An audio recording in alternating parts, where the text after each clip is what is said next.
Have you ever questioned whether the narrative of Jesus that the churches and the Vatican have perpetuated is accurate? Have you ever wondered what the mysteries surrounding Jesus' life might be? These mysteries were kept beneath the surface of human existence for a very long period. Are you aware of the stories that go untold but contradict popular opinion? We shall unveil a more profound comprehension of this remarkable historical person named Jesus today, my friends. You are not alone if these kinds of questions fascinate you and have already crossed your mind.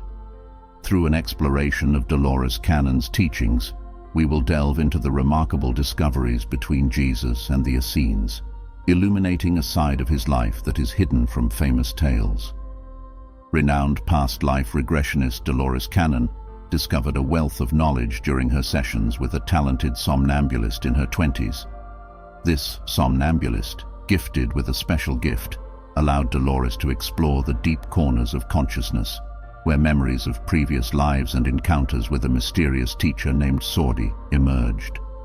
Dolores favored the state of somnambulism, which allows for the most excellent descent into consciousness for her exploration.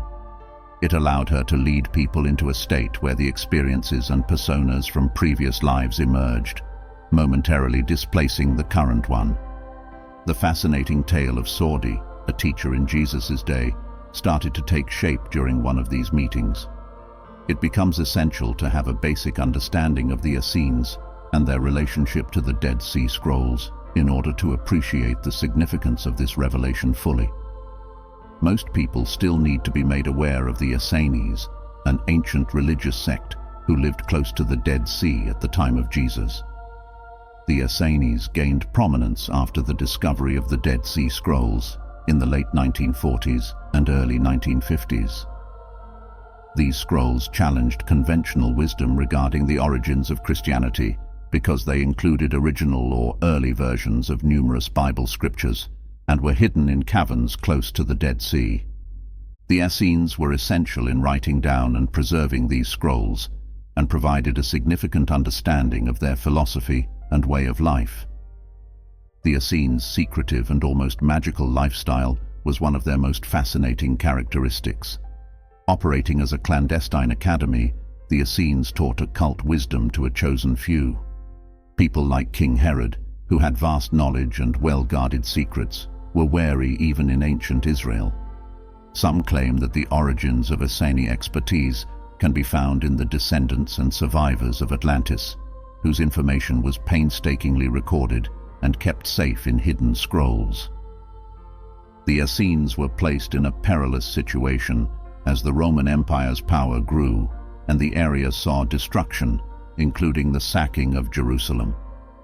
When the Romans were closing in on the Essenes in 69, they buried their priceless scrolls in a last-ditch effort to protect them. Sadly, a significant number of people committed suicide or died rather than give up their secrets to the Romans. When we get into the first set of academics and theologians that studied the Dead Sea Scrolls, the story takes an intriguing turn. They chose to withhold the material in order to preserve the conventional religious story found in the Bible, which the scrolls refuted. The former existence of Sordi, a teacher in Jesus' day, is among the most significant insights from Dolores Cannon's writings. During this remarkable previous existence, Sordi was a Torah master and had a considerable influence on the lives of two well-known individuals, Jesus and John the Baptist. The somnambulist Dolores Cannon shared her experience of seeing the Star of Bethlehem during the sessions, revealing a moment that was genuinely astounding. This occasion offers a distinctive viewpoint on the birth of Jesus and is remembered as one of the most exquisite and poignant moments of Dolores's career. The woman and other Essenes found herself on a hillside outside Qumran during the regression session. There they had assembled, thinking that this would be the night of the coming of the Messiah. Knowing astrology well, they had computed the charts and had a reasonable idea of the expected time of Jesus' birth. Please consider supporting me if this video is helpful to you. Kindly contemplate becoming a subscriber to our channel, giving us a like, and, sharing your personal stories in the comment section below. The woman's story of the Star of Bethlehem is what really sets this moment apart. Her prediction was that 4 stars, coming from different regions of the sky, would converge and merge into one bright light on the night of Jesus' birth. The 4 stars did, in fact, come together as she so beautifully described, creating a circle that finally united into a single brilliant light. A beam of energy representing the birth of Jesus descended towards earth from this light. This was the planned birthplace, as the Essenes who were gathered around Bethlehem understood. The woman was amazed to be a witness to such a spectacular incident and was overcome with emotion throughout the entire encounter. The way we typically think about stars is challenged by this account of the Star of Bethlehem. This remarkable light defied the features of a conventional star and continued to be visible day and night, yet the Bible gives its own account of it. Its visibility from all directions prompted conjecture over its nature. Curiously, it vanished after around 2 months, leaving a wake of cosmic amazement in its wake. From the perspective of the Essenes, the story of Mary and Joseph's flight to Egypt to hide the baby Jesus from soldiers who were looking for infants takes on a whole new meaning. It seemed entirely fitting that Mary and Joseph would seek sanctuary in Qumran as individuals who had their education there before traveling to Egypt. Saudi, the Essene instructor who would eventually mentor both Jesus and John the Baptist, had the chance to lay eyes on the infant Jesus on this trip. He was profoundly impacted by what he saw. Jesus was not your typical infant. He had a very calm and serene disposition and did not cry. The baby's eyes most impressed Saudi. They had a depth and wisdom that was not found in everyday life. Saudi had yet to learn that this would be the first step on a path that would see him serve as John the Baptist's and Jesus' teacher. The children, Jesus and John the Baptist, returned to Qumran and assimilated into the local population. Since they were all still young boys, Saudi took on the responsibility of directing and educating them about the legal system. The educational system in ancient Israel was based on well-defined gender roles. Girls at Qumran were prepared for traditional roles without emphasis on literacy, while boys concentrated on math, reading, writing, and the Torah. Students were taught arithmetic and astrology as part of a complete curriculum in their mystery school. The program took around 20 years to complete, with master's students specializing in a variety of areas. For almost 5 years, the majority of pupils focused on a single subject, but Jesus stood out. In his quest for a more comprehensive education, he studied every subject offered at the Qumran school. He stood out for his exceptional capacity to take in knowledge quickly and learn at a faster rate.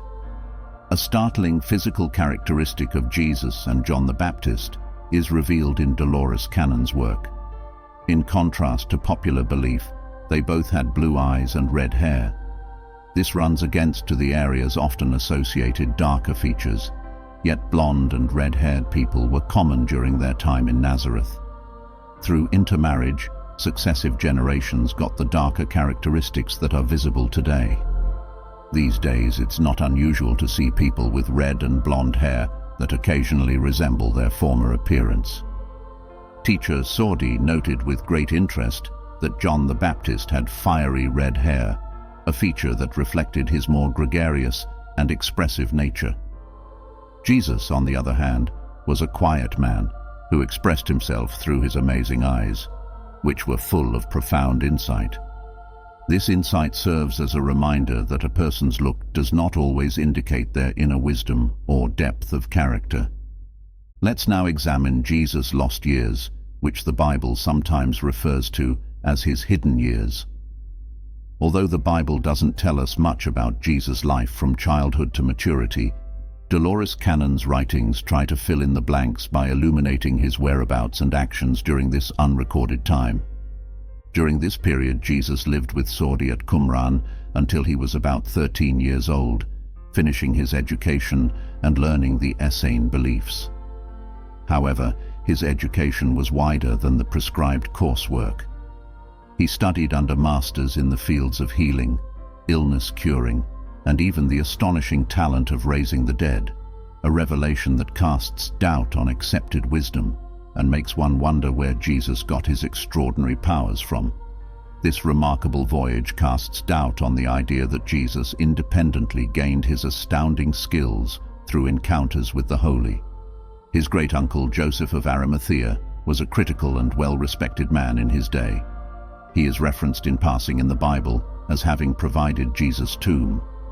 Joseph of Arimathea was closely involved in the tin trade and was related to Mary through her side. He sent ships to England with enormous fleets in search of tin, a valuable commodity at the time. Even the Romans respected him because of his money and power, so opposition was unimaginable. Owing to his notoriety and the requirement for a supply of tin, Joseph escorted the child Jesus on missions of trade. Mary frequently traveled with them, making sure Jesus was safe and receiving his education the entire time.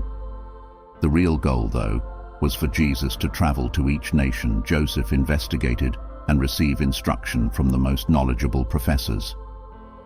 Jesus learned quickly from the most knowledgeable teachers, gaining a vast amount of knowledge.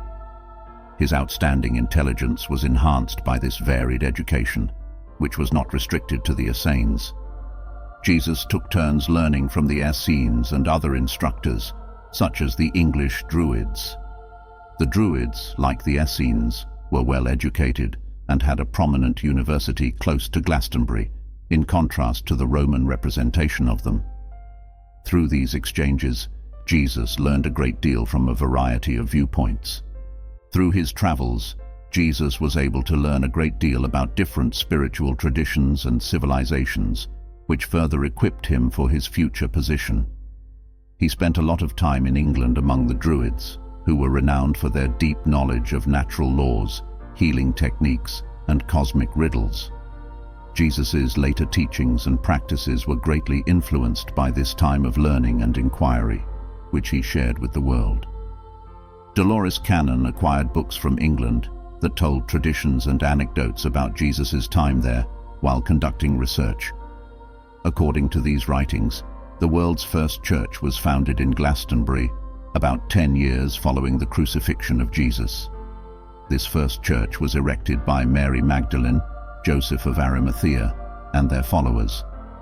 Based on the teachings of Jesus, commonly referred to as the Way, it disapproved of hierarchical institutions and preferred get-togethers in homes where people exchanged ideas, mirroring Jesus' focus on knowledge and information exchange. This strategy embodied his actual teachings and emphasized love and understanding over adoration. A significant location in Jesus' educational path was Glastonbury. He gained a great deal of knowledge from this place and afterwards informed the society about his advancements. This understanding further shaped his teachings and goals upon his return to Qumran, indicating the profound influence of his stay in Glastonbury on his spiritual journey. Jesus advocated for the use of love as a means of destroying evil, which was in direct opposition to the views of the day.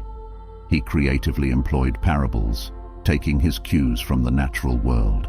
With her knowledge of metaphysics and healing, Mary Magdalene rose to prominence in Jesus' inner group. Jesus sent a powerful message of self-empowerment to his followers during his mission by performing healing miracles and proving that everyone has the capacity to heal. It's important to remember, though, that Jesus was aware of the principles of reincarnation and karma. Because of these global principles, he was not always able to heal the people he came into contact with, mainly if their ailment or condition was the result of their karma. These cosmic principles constrained even the extraordinary Jesus, confirming that he functioned within the confines of the universe, like everyone else. By questioning conventional narratives and providing a better understanding of Jesus' philosophy and conduct, Dolores Cannon's work illuminates critical facets of Jesus' life and teachings. Jesus' lost years are revealed, upending conventional wisdom and giving us new insight into his life and teachings. They encourage us to investigate his breadth of knowledge his varied educational background, and the significant influence of his philosophy. The significance of love, oneness, and empowerment in our spiritual journeys is further emphasized by these revelations. Think about how these obscure facts about Jesus can encourage and strengthen you as you proceed on your spiritual journey. Accept lifelong learning, pursue diversity and unification, show unconditional love, and provide people with the tools they need to change the world. You have the ability to change the way you perceive Jesus and the environment in which you live. Dolores Cannon's book, Jesus and the Essence, is a highly recommended read if you're willing to go even deeper into these findings. This book gives you a thorough grasp of this remarkable element of Jesus's life, with a plethora of information that cannot be addressed in a single movie. Now is the time to learn the truths about Jesus that they would have you ignore. If you're still with me, let me say how much I appreciate you being here. Please think about liking and subscribing to our channel. You can also share your own experiences in the comments section below. Not only can your stories and thoughts benefit our community, but they also serve as an inspiration to others who watch this film.